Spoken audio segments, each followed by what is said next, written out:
There are seasons in life when we just don't understand what's going on.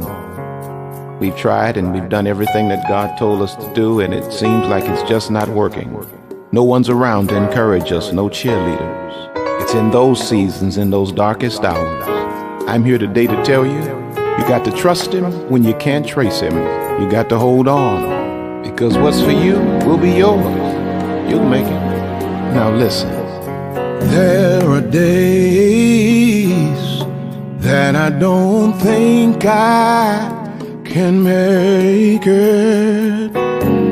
Some head and heartaches, just don't think I can shake it. But God, He knows just how much I can bear, and never will He leave me in despair.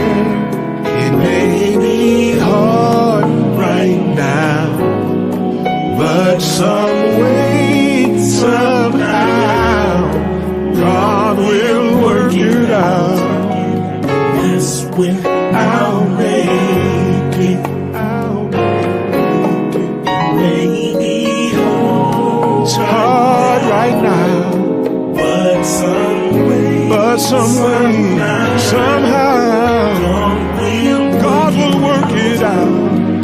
That's when I'll make. Oh yes, I will. Sam, now you tell them about it. There have been times that I had rather given up on life. Tell the story, man. My brightest time of the day seemed to be at midnight. There's many times that I felt, oh my, and right now I feel so alone. But I know that God will never leave me on my own. It may be hard right now, but some way, somehow, God will work it out. That's when I'll make it. I know without a shadow of a doubt that it's hard, but some way, somehow, God will work it out, and that's when I'll make it. It may be hard right now, but some way, somehow, God will work it out, and that's when I'll make it. I know it's hard right now. Right now, but some way, oh, I'll make it. Oh, yes, I will. Oh, yeah. Maybe going through the storm right now, but sooner or later, oh, yeah. After the storm is over, after the smoke clears, that's when I'll be near to making it. In the Lord's time, everything is gonna work out fine. Oh yes, it will. Oh, won't have to cry no more. God's gonna give you double for your trouble. Yes, He will. Somebody to know it's gonna be greater later. Yes, it will. Little brother, I'm glad you told them. You know, we've just come through the most difficult season in our lives. And one thing I've learned about God is that He's everything He ever promised He would be. And I want to say to you today, it's not so much of what you're going through. My brother, my sister, it's about what you're going to. You're gonna make it. It's gonna be all right.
Hello, family. Hello, family. Welcome back to Bible study.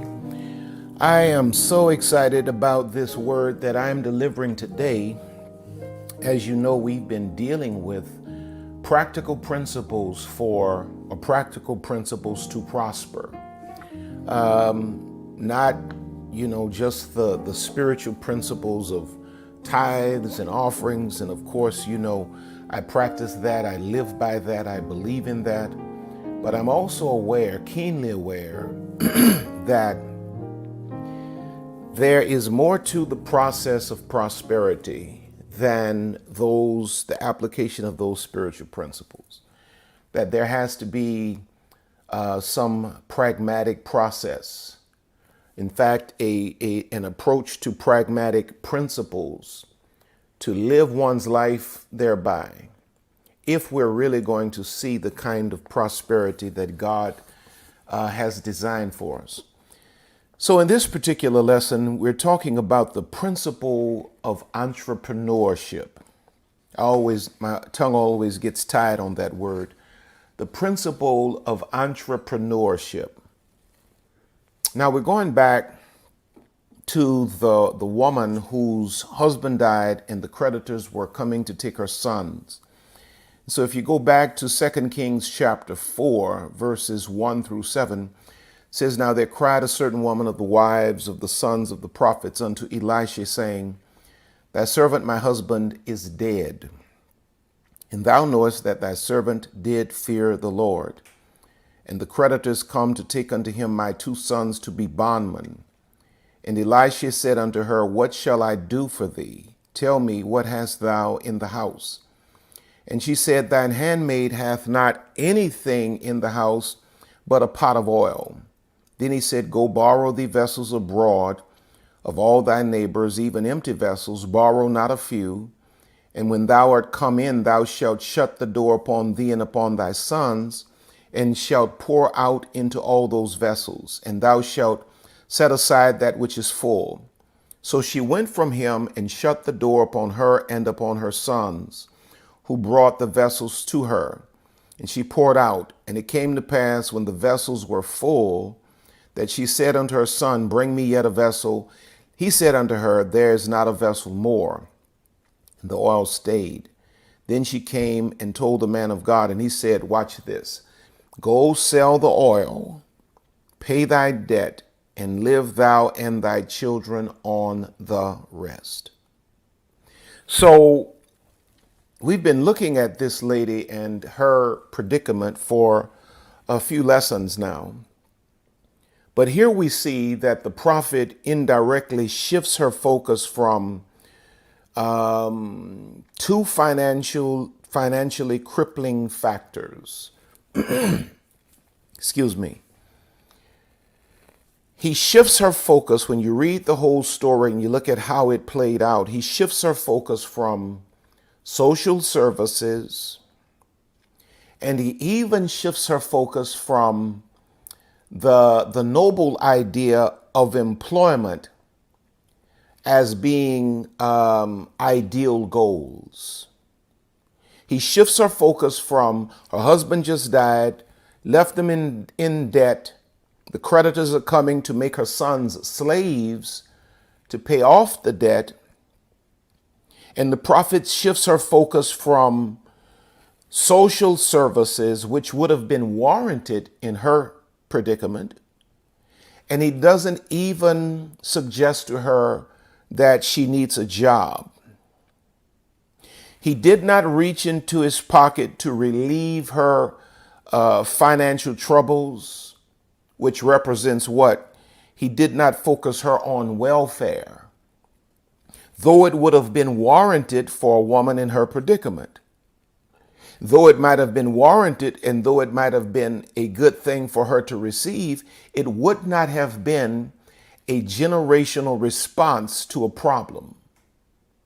He chooses rather not to give the woman a fish, but he chooses to teach her how to fish, so that the wisdom that is extracted from the situation is not just momentary relief, but generational transformation. He also did not direct her to get a job to pay off her debt. He made her discover her business potential. He made her discover her entrepreneurial grace.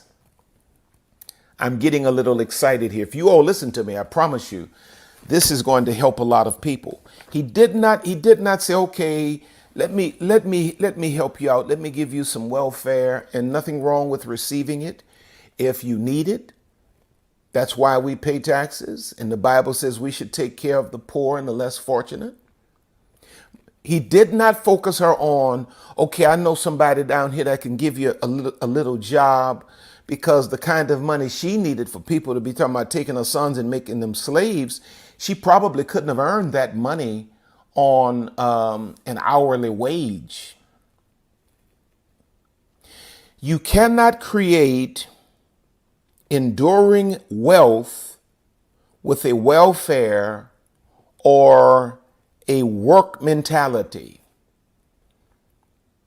because in either scenario, you are always dependent on someone else for your survival. Welfare, you're depending on who's going to be in office, if it's going to be Republicans, if it's going to be Democrats. Job, you're depending on a few factors. You know, how inundated is your particular community with people who do what you do? Does your employer like you?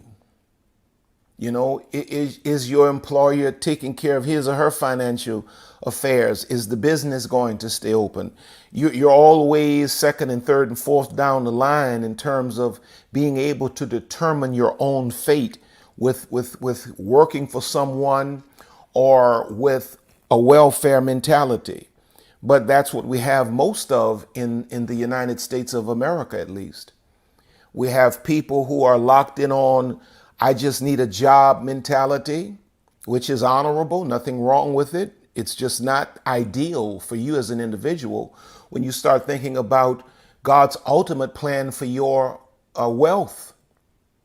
And then you have people who are completely satisfied on a welfare system and don't want to get off of it.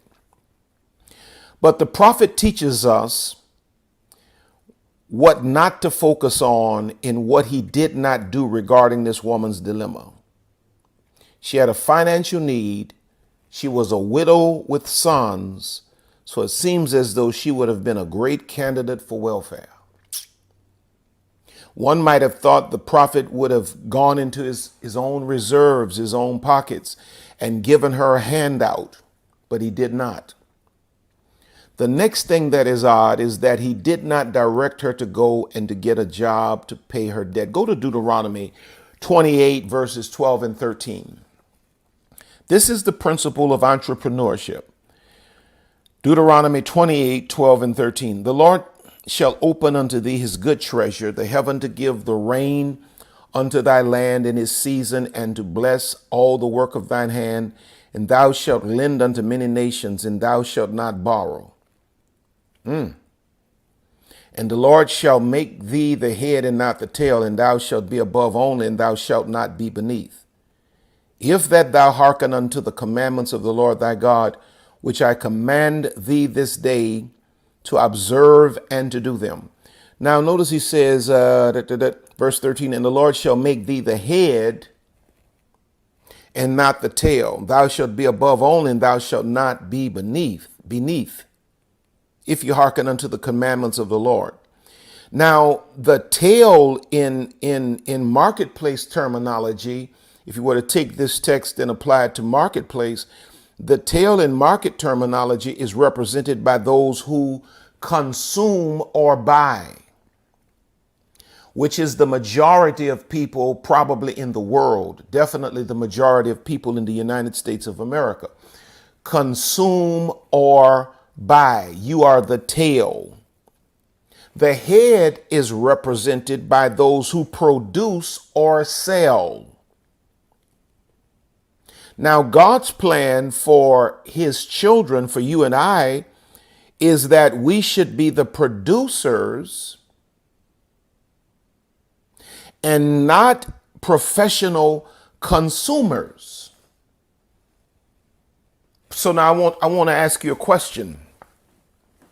In what I just said, where do you fall? Are you the tail or are you the head? When you are the head, you are the lender and not the borrower. You're above only and never beneath. You are the producer and not necessarily the consumer, which all of us are consumers, but you do more producing than you do consuming. Now let's get into the points of this principle of entrepreneurship. Number one, and all of this is taken from the prophet's encounter with this widow woman whose sons are getting ready to be taken as slaves to pay off debt. And he does not direct her to welfare. He does not direct her to the workforce. He directs her to entrepreneurship. Number one, any entrepreneurial endeavor starts with having a sound personal financial foundation. If you're going to go into business and be successful in business, it starts with having a sound personal financial foundation. And I'll show you what I mean here. Before the prophet gives her instruction to go into business, he has her to take financial inventory of her house and to put her house in order. He gave her she took and put all of her issues on the table, all of her financial problems. He gave her a strategy. He gave her some instruction. She followed through. She produced. He caused her to pull her house into order. After she discovers and organizes her resources, he then gives her instruction to go into business. This is after the fact. This is after he's remedied her debts and all of that kind of thing, took her out of crisis mode, and now she's saying what to do. And the same prophet that instructed her how to come out of financial bondage now instructs her to go completely into business. And this is symbolic of having your personal financial life in order. See, being a business person or an entrepreneur is more than wishing upon a star. You actually have to live your life in stages that will lead to your entrepreneurial launch. Any would-be entrepreneur must view the organization and the structure of his or her personal finances as the first step towards business success. Because there are many businesses that are, when you look at it, there are many businesses that are really a success, but ultimately fail because those in charge transport poor personal habits into their business life. In other words, there are a lot of businesses that fail not because the businesses weren't profitable. It's because those who were the heads or the head of the business did not have sound financial practices and bankrupt the business just like they bankrupted themselves personally with poor practices, squandered, consumed more than they should. When one learns to manage and honor his or her current resources, it automatically opens the door for more. Look in Matthew 25 and 22. It says, his Lord said unto him, well done, thou good and faithful servant. Thou hast been faithful over a few things. I will make thee ruler over many things. Now, the lifestyle principle here is that being focused on the smaller personal matters of life opens the door to larger things. So, right now, taking the responsibility to work on getting your credit cleaned up, or even taking the responsibility of knowing what your credit score is. It's amazing to me how many people don't even know what their credit score is. How many people don't even know what a good credit score is or a bad credit score. Have no inkling, no idea relative to what makes for a bad credit score, what makes for a good credit score. You have all of this information at the tips of your finger on telephones and pads, and you've not even taken the initiative to figure out how to improve this area of your life. Here's an illustration, a story. Johnny is a young college graduate. He is now ready to use his business degree to conquer the world. Johnny has his logo designed and even embroidered onto shirts for his future staff. Johnny found the perfect location for his new business. Johnny is amazed because the location is a prime locale and the cost of the building is below market value. When Johnny went to the bank to get a loan for his new business, he discovered that there is no bank that would qualify him. The years of ignoring the payment of his bills on time, his terrible credit score, his overextended lifestyle, and no money saved, all came together to make his larger vision of his own business a dream deferred. If you have entrepreneurial ambitions, let's start today with developing sound business financial practices in your life. Start saving. If you have credit cards, I forget what the number is now because I keep my credit cards paid off, but I think your credit card should be below 30%. I think it may be even lower. You should never use more than let's say 30% of whatever your credit limit is. You shouldn't have all your credit cards just maxed out. Start saving, putting a few dollars aside. You see, start developing these sound practices now in your personal life, because your personal life is going to be the foundation for your business life. A person should always have his or her personal financial life in order before attempting a business. Most businesses fail because either there is not enough reserved cash or a lack of personal credit to keep the business afloat until the business comes into its own. So you start a business, you have to understand you're going to be the primary financier. Even if you borrow money, you're responsible to pay that money back. You have to view yourself as the primary financier. It's a major mistake to separate the well-being of any business endeavor from the person's personal financial welfare. You must understand that you are the number one financier of your business. If you can't secure it, more than likely it won't be sustained.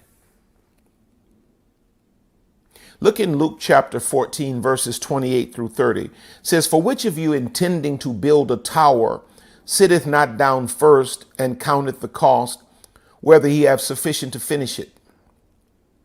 Lest haply after he hath laid the foundation and is not able to finish it, all that behold it begin to mock him, saying, This man began to build and was not able to finish." So a major part of developing the resources one will need to build a healthy and thriving business is to understand the power of good credit, the necessity of reserve cash, and the importance of having a good reputation credit score. A person must first learn to treat his job like a business to develop the qualities necessary to succeed in business. You see, if I give you a job to do and I pay you to do it and you can't get to the job on time, you can't go the extra mile to make certain that the job is done, you don't bring a spirit of excellence to the job, you don't bring integrity to the job, well, you're disqualifying yourself for your own business, because the qualities you need to be a good employee are only a fraction of the qualities you're going to need to be the employer. If you work 8 hours a day as an employee, you're going to probably have to work 16 or more as the employer. If you're going to have a good reputation and a good name as an employee, you're going to absolutely have to have a great reputation as the employer. So you ought to view your job presently as practice for your own business. Listen to what Luke 16:12 says. And if you have not been faithful in that which is another man's, who shall give you that which is your own? Now here's the application. Before you run with a business idea, take inventory of all your resources, check your credit score, and do the work to improve either category that might be lacking. Don't launch your business until you have your personal financial matters in order. Now, point number one was any entrepreneurial endeavor starts with having a sound personal financial foundation. Here's point number two. A successful business stems from something that is close to your heart and life. Now, I have a few businesses. Lisa and I have a few businesses. And honestly, I have to be honest with you all. My businesses came out of passion. I didn't even know I was starting businesses. It came out of passion. You know, all of our businesses came out of passion. All of them. You know, my online programs, my mentoring, all of these are businesses that, you know, are pretty lucrative. Lisa publishes my books. You know, so we've not made no noise about it, but she's published a few people's books. She has that aspect of business. She has the the travel agency that came out of before the COVID-19 thing happened. We were traveling a lot, and said, well, rather than paying other folk to do this, do it for yourself. Then we're getting ready to do the thing over in Europe before the pandemic. Then we're going to do the cruise.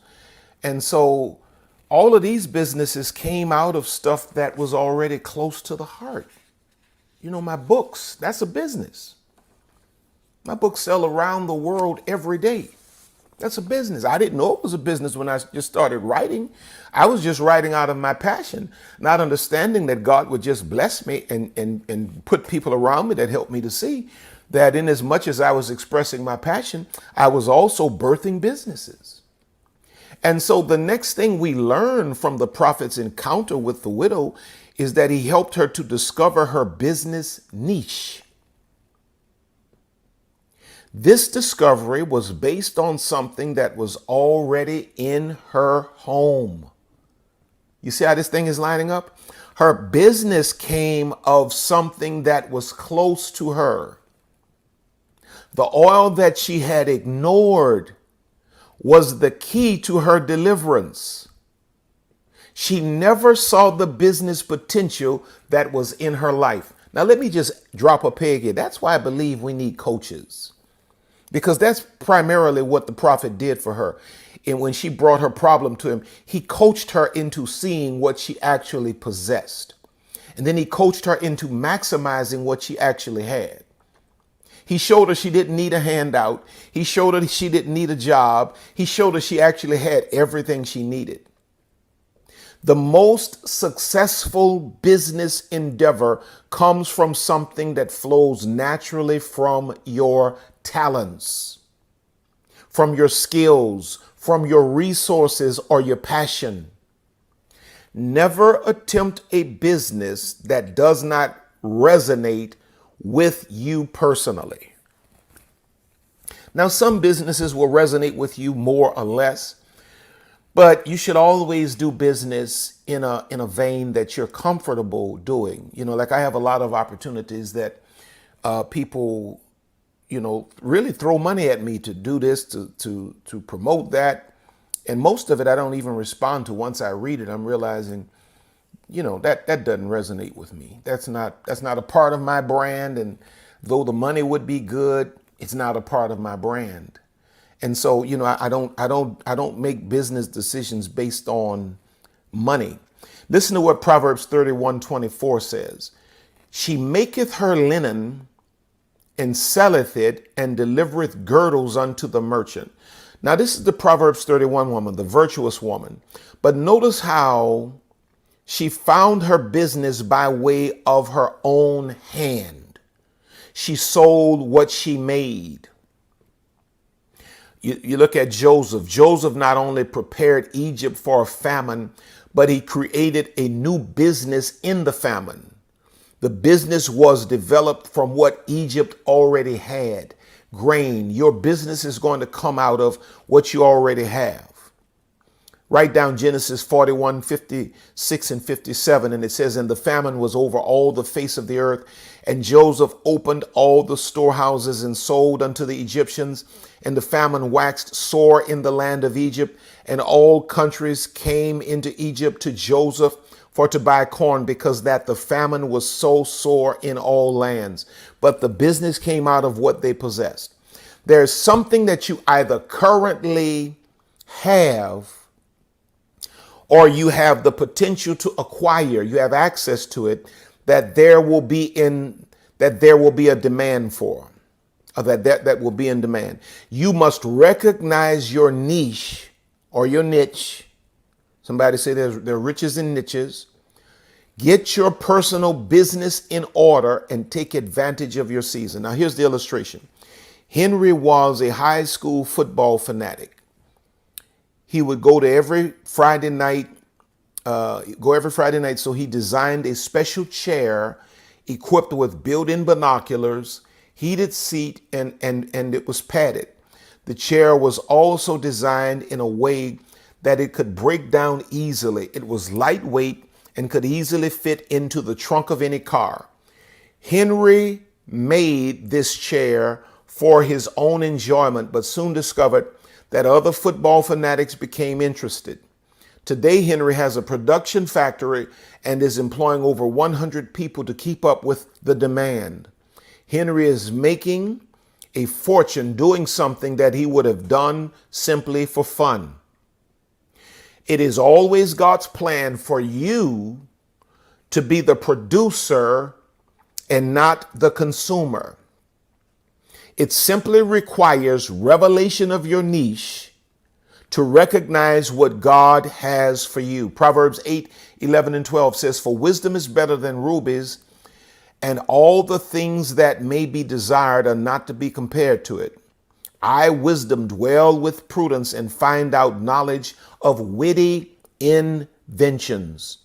Whenever a business idea is on the table, it will require the wisdom of God to discern what's really for you.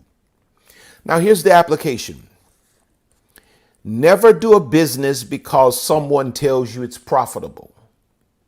A business effort must be based on something you can have a personal passion for. The only way to have a sustained passion is to do what you're good at, what you believe in, and what you would invest in. Now, let me move on to point number 3, which is a thriving business has a community to support it. A thriving business has a community to support it.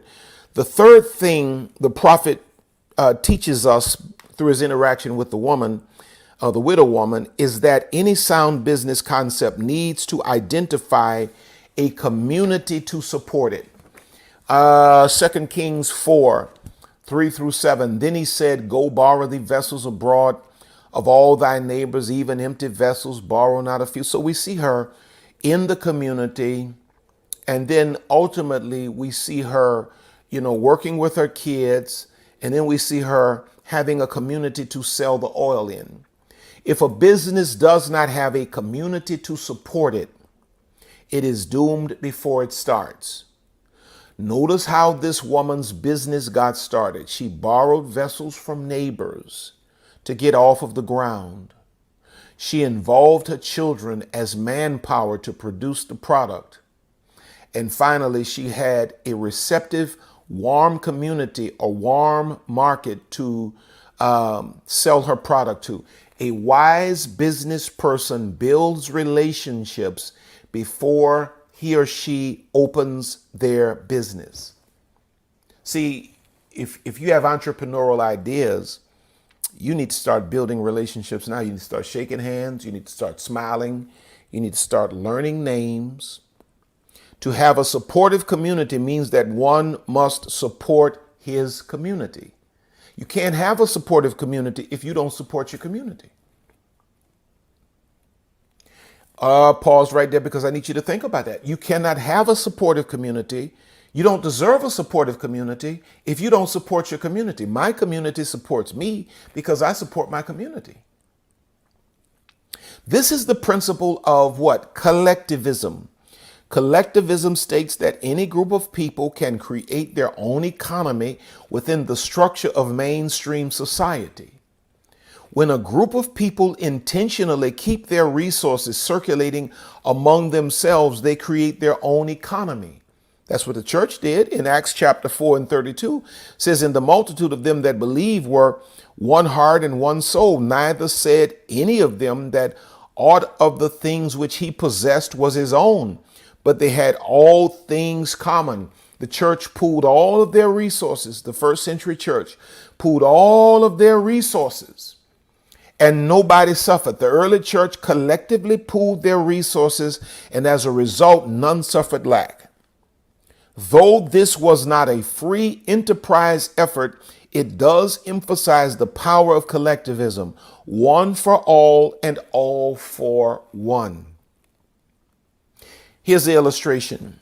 Jake has just opened a cleaners amidst two well-known franchise cleaners. However, Jake's Cleaners is thriving in spite of the competition. When the local news station came to find out Jake's secret, Jake said, "I belong to a church family that teaches collectivism, and my church members are committed to supporting my business. Consequently, when other businesses suffer loss in their first year, I am going to make a considerable profit." All because he had a community. He had a community because he supported a community. Collectivism is the master key to a thriving business, no matter what the economic climate might be. Finally, here's the application. Any business person should work on his or her, here's the reiteration, social skills to create a more attractive personality. The individual should begin to develop a network and intentionally sow seeds of support into other people's visions. The individual should make certain to make his business idea well known in his community of support and voice the need for his community to support his business effort. There you have it. That's the principle of entrepreneurship, practical principles to prosper. I hope you got something out of that. Now listen, you're there and you're saying, "Pastor, I want to give my heart to the Lord. I want to join New Home Family Worship Center. I need to be a part of the cyber church community." There's an email address on the bottom of the screen. If you reach out to us, someone will reach back to you and we will get you situated. Those of you that need to accept the Lord, the elders will bring you through the scripture, pray with you. And if you desire to join New Home Family Worship Center, they will facilitate that as well. I look forward to welcoming you into the family of God and hopefully into the New Home family. Now, as we prepare to sow today, as we prepare to give today, I feel led to challenge you a little bit today. I feel led to challenge you to sow the $107 seed. And I want you to sow that seed today. You haven't heard me ask for that in a while. I want you to sow that seed today, especially those of you who feel like, you're ready to launch out on your entrepreneurial grace. I want you to sow that seed for clarity. Those of you who are still waiting for God to give you, some idea, inkling of where you're going with this, I want you to sow that Job 22:28 seed, $22.28. based on Job 22:28, where it talks about thou shalt decree a thing and it shall be established. And then it says, and the light shall shine upon thy path. We're going to believe God today that God will shine light upon your path. And for those of you who already know, I want you to sow the $107 seed for the entrepreneurial grace to step into your next dimension. Those of you that need to tithe, I want you to get the Lord's tithe. All of the giving mechanisms at the bottom of the screen. I want you to use one of those Cash App, Givelify, Text to Give website. If you're mailing it, the mailing addresses are there. I want you to give, I want you to tithe, and I want you to do it now. If you feel what I'm saying in the Holy Spirit, I want you to do it. Want you to do it now. Also, don't forget to go by my website, rcblakes.com, sign up for my mailing list. Go by and check out my online programs. They're 66% off at this time.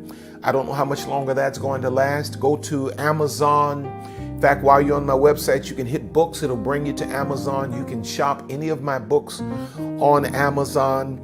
And just know that we love you. We love you. We love you. We love you. Lisa and I love you. Mother Blakes, Bishop Samuel Blakes, Bishop Henry Bolden, Pastor Nakia McKay, Pastor Rob, First Lady Rob, First Lady McKay. We all love you. And we thank God for you. I want you to continue to give, continue to give, continue to tithe. And I want you to expect that God is going to do what only God can do.